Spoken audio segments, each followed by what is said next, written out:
ഗുരുവായൂർ തൈക്കാട് കഴുമല്ലൂർ പാലക്കൽ ഭഗവതി ക്ഷേത്രത്തിൽ വൻ കവർച്ച. ഓഫീസിലെ ലോക്കറിൽ സൂക്ഷിച്ചിരുന്ന തിരുവാഭരണങ്ങൾ ഉൾപ്പെടെ 7 പവനിലധികം സ്വർണവും 1.25 ലക്ഷത്തോളം രൂപയും കവർന്നു.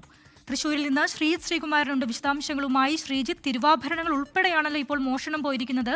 എപ്പോഴാണ് ഈ ഒരു മോഷണ വിവരം അറിയുന്നത്? എന്തൊക്കെയാണ് വിശദാംശങ്ങൾ? ഇന്ന് ക്ഷേത്രത്തോട് ചേർന്ന് രാവിലെയാണ് ഈ വിശദാംശങ്ങൾ പുറത്തുവരുന്നത്. ക്ഷേത്രത്തോട് ചേർന്നുള്ള ഓഫീസിന്റെ വാതിൽ ടവർ ബോൾട്ട് തകർത്ത് അകത്ത് കടന്ന മോഷ്ടാവ് സ്ട്രോങ് റൂമിന്റെ ഷട്ടർ തകർത്താണ് അലമാരയിൽ സൂക്ഷിച്ചിരുന്ന സ്വർണവും പണവും കവർന്നിരിക്കുന്നത്.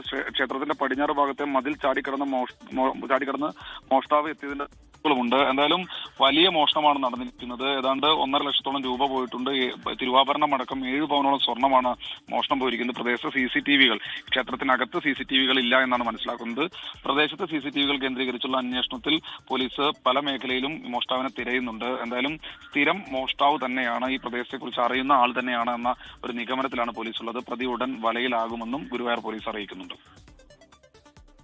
ശരി, ശ്രീകുമാരനാണ് തൃശൂരിൽ നിന്ന് വാർത്തയുടെ വിശദാംശങ്ങൾ നൽകിയത്.